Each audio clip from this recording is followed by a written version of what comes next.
that doesn't even mean that we are through. I see you as a paradigm of a life that seems so amused by all the things that I refuse. I think you're walking on broken glass, and I hope you're not going down fast, cause that seems so real to me, cause I was living in my own fantasy. You're running after a grand mistake, you're headed for the real heartache, and then you tell me that to think I'm wrong, and now they got me rocking on the microphone. Hey, what's going on? Spook Wackadoo here. I am on my way to Amsterdam right now to experience VVinterclash for the first time.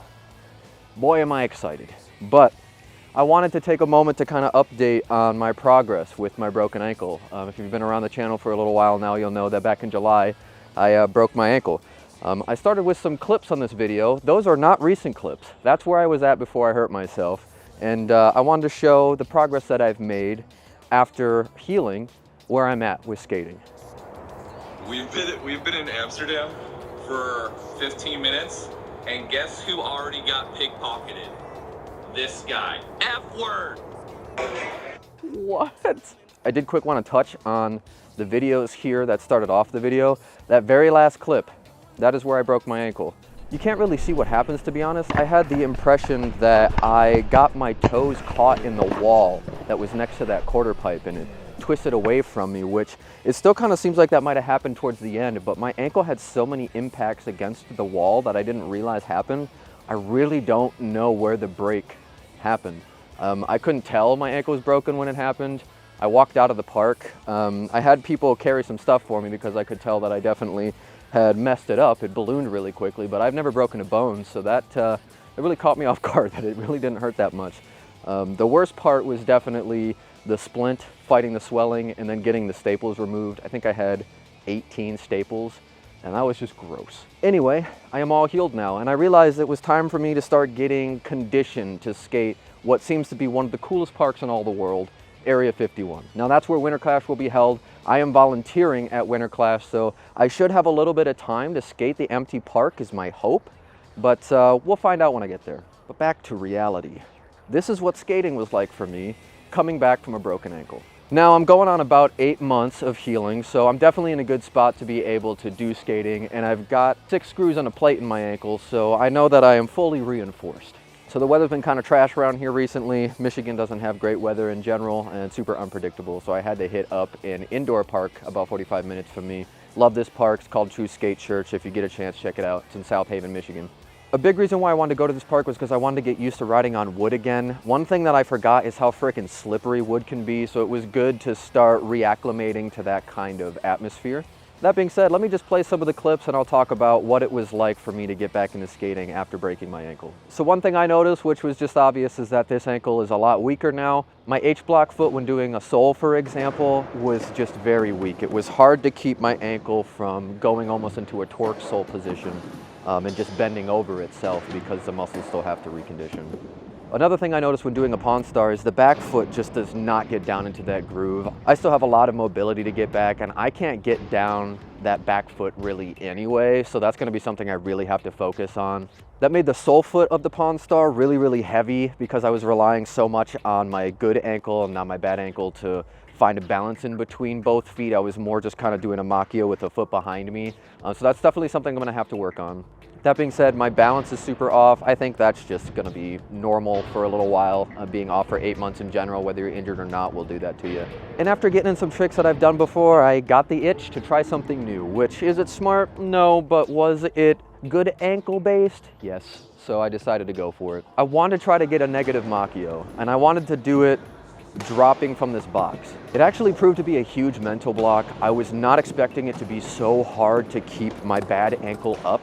I just had in my head that I was going to have to catch myself with my bad ankle, and I could not convince myself to keep it up until like probably 30, 40 tries in. And no grab. I could barely stay on top of this thing, so I just took what I could. The gap to sole from the wedge to the quarter pipe felt amazing. It didn't slide super well, but it locked really well. My H-block felt good, and then the 270 out felt so natural. When I connected after spinning into the quarter pipe, I felt alive again. I felt free. and I'm happy to say that was first try. And then of course I got the itch to try something that I was practicing in my driveway the other day, rail to box transfer. I was working on rail to rail transfer in my driveway and I was just having a miserable time. It was really fun to lock the two that I got out of like the 100 times I tried. Goodness, is it hard to get traction on the rail and then jump. So I tried that about 25, 30 times before I actually got a decent connection. I took a pretty decent slam, actually got a compliment from somebody who knew of Schmitty's ramping camp, by the way, a boarder. That was awesome. That being said, getting from the rail to that box was proving to be a lot harder than I thought. And when I actually got to the box, there was just no sliding happening whatsoever. I was happy to get it to lock, you know? Oh man, and then something else I noticed is I am so out of shape. I didn't realize how incredible rollerblading was for my body. I just felt so good. But it really makes me excited to get back to fully operational because, you know, you get an hour and a half, 2 hours of skating and you're just winded and you're ready to go home. I remember towards the end, I could skate for like 5, 6 hours and still feel like I could go out and skate again. So I'm super excited to get back there. I wanted to end the session getting something on the down box, but I needed to do something I hadn't tried yet. And I was just quickly running through the list of tricks that I might be able to do on a down box. And I forgot that I've done a Christ grind on that box before. So I tried that again. I've not tried a Christ in going on 8 months. I could just not convince myself to get my bad ankle on top of my foot. I kind of got the toe, but I walked away with that because I had to get going anyway. And I'm the type of person that gets addicted to tricks that if I don't do it a way that at least feels satisfying, maybe doesn't look the best, but felt good, I just keep doing it and doing it and doing it to the point of even, you know, like I have to actually lay down and catch my breath for a little while because I just don't stop. So I did end up getting something on there and I was happy with that. It slid pretty well. All in all, I'm rusty, but not as rusty as I thought. And that actually just feels so good. I was super worried I was gonna be relearning everything, but you'd be surprised how quickly your body reacclimates to getting into those grind positions. So incredibly thankful that I'm able to still do this. And again, thank you for participating in any capacity that you have over the past few months. It's been 8 months of skateless content. I just either been filming someone else or I've been live streaming.